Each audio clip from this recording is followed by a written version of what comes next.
My name is Imani-Grace. I am originally from Minneapolis, Minnesota, but I've lived in the DC area for a little over a decade now.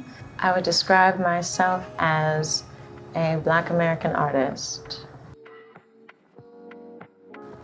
I would define jazz as a resource for the marginalized to express, emote, and contemplate what has been and what is to come.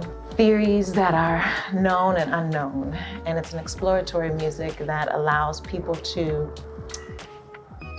break the boundaries with colors and textures that create new ones. It's hard for me to really say what jazz is because as a genre, it's an ever-evolving thing. From its inception, it was never what it is. It was always what it's trying to be and what it's going towards.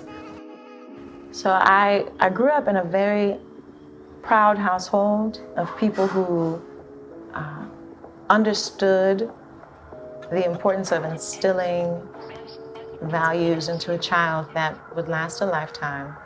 And my mother has done a great job making sure I knew exactly who I was, especially since growing up, I primarily went to school. My education always took place in a very suburban, predominantly white areas. And my church, though, was always in the city.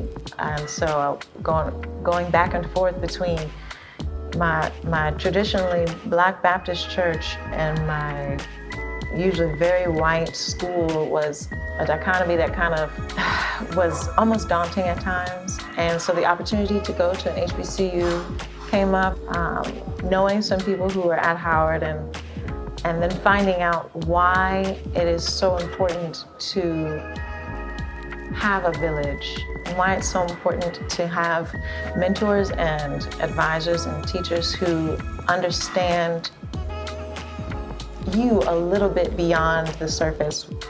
As much music as I had heard growing up all my life, I didn't understand the difference between genres. It just all sounded like music.